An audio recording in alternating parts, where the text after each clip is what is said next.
There's only one thing as an average American. There's only one thing, only one hang up I have is that I feel like I'm a little late to the party. There's no way I can accumulate one whole Bitcoin. I mean, at this point, I'm shooting for zero point 0.1 Bitcoin. So, I mean, I guess my question is zero point 0.1 Bitcoin of any significance? You know, New York was the greatest city in North America by about 1776, and you would have been late to the party. But the question is, would you buy a city block in New York in 1776? Or if you waited till 1876 and you were really late to the party and New York was the greatest city in North America, was it too late to buy a city block in New York City in 1876? Or how about 1976? If you were 200 years late to New York City, if you look at the property values of New York in 1976, what you'll find is you would be rich if you had actually bought real estate in New York in 1976. So the answer to the issue is in every economic system, every economic empire, there's always one city, one place one network where people gravitate to. In ancient in the ancient Med, it was Carthage for a while, and then it was Rome, and then it was Venice, and eventually the French Empire terminated in Paris, and the British Empire terminated in London, and then eventually the American economic empire terminated in New York. And there are reasons why. It's just everybody comes together in that place. Even today, New York is still the economic epicenter of the United States. And so Bitcoin represents the economic epicenter of cyberspace. It is the one place where if I want to create a digital application, if I want to move money at the speed of light, and I live in Singapore, I'm using Bitcoin. If I live in Paris, I'm using Bitcoin. If I live in Moscow, I'm using Bitcoin. If I live in China, I'm using Bitcoin.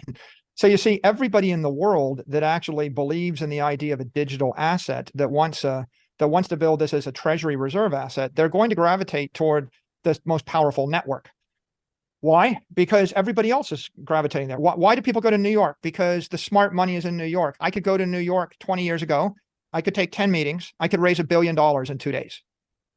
So why would we be so stupid as to go to New York? Well, because that's where the money is. The money is in New York. So I went. And what did I bring with me? I brought my brain power and I built my business there. And so I then reinforced that network effect. Today, the smart money is in Bitcoin. Bitcoin's about a $500 billion network. How big can it get? Well, 500 trillion, 1,000x bigger in today's dollars. There's about $950 trillion worth of wealth out there. 350 trillion worth of real estate. Half of it is just capital or monetary premium. $300 trillion worth of bonds. Half of it is just a monetary premium. 100 trillion worth of equity. Half of it is a monetary premium. 11, 12 trillion worth of gold. 80% of it is a monetary premium. So as the world gets smarter, people are going to sell those things because they don't make good money. Gold is awful money, right? It's just awful money. If you store your money in gold, you're losing half of your wealth every 35 years. So why would you do that, right? It's not working. In the last 2.5 years, gold is down 5%. Bitcoin is up 150%. The only people that are buying or holding gold are people that aren't paying attention, right? The smart money is clearly running away from it. And in time, people will dump their gold. And when they dump their gold, Bitcoin will jump by a factor of 10. So the answer to the question of why you should buy a Bitcoin is a Bitcoin represents one block in cyber New York, which has got 21 million blocks for all of eternity. And in the year 2500, people are going to be moving to cyber New York, right? I mean, New York was founded a long time ago, right? The only thing that keeps people from continuing to come into the great city, whether it's the New York or the London or the Paris, is when the economic flows move from the physical domain to the digital domain. As long as you did business in an analog world where you had to like put on a suit and walk into a building and meet with people, then you're going to see London and Paris and Tokyo and Hong Kong be great cities. When the economy moves to the digital realm and you don't have to put on a suit and walk into a building and you can have a Zoom meeting of 20 people in 20 places and raise $1 billion in a day, right? Then some of the economic energy drains out of the city networks and it drains into the crypto network. And so buying a Bitcoin, whether it's 1 Bitcoin or 1 million Satoshis or 100,000 Satoshis or 1 Satoshi, is just like buying into New York City 250 years ago. Yeah, sure, you're late. People got there 100 years before you. Okay. Well, in this case, someone got there 14 years before you. When I Well, I once tweeted, very famously, I said, I think Bitcoin is, going the way of online gambling. And I think Bitcoin's like $100 coin then. Okay. And I was wrong, but I didn't need it. I was wrong.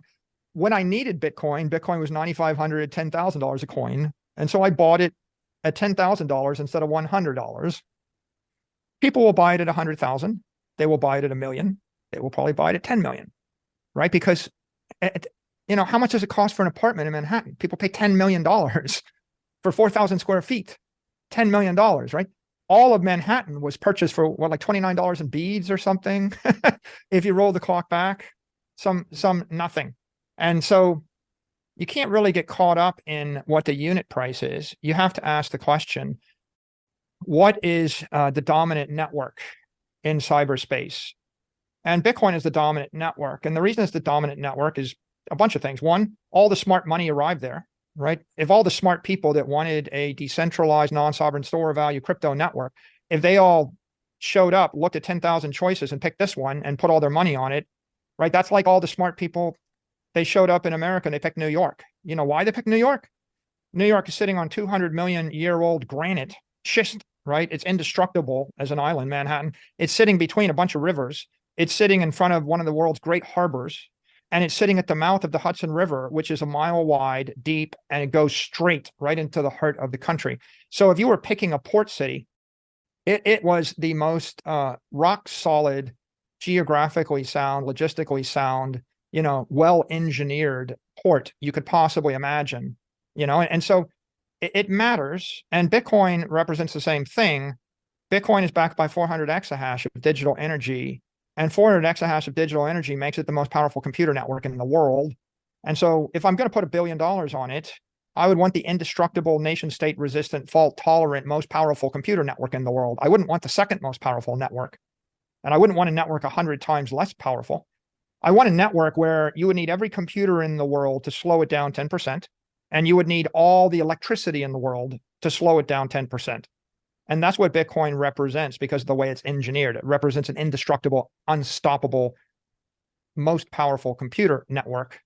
And so anybody is looking to, if you're looking right now, you shouldn't look at it as, well, I wanted to buy something cheap and wait for it to go up 100x, so I better buy something that's a penny stock. Like, there is a meme, we call it penny stocks, right? The whole joke of a penny stock is, if you really wanted a penny stock, we can manufacture thousands of them. That's the theme of the movie Boiler Room.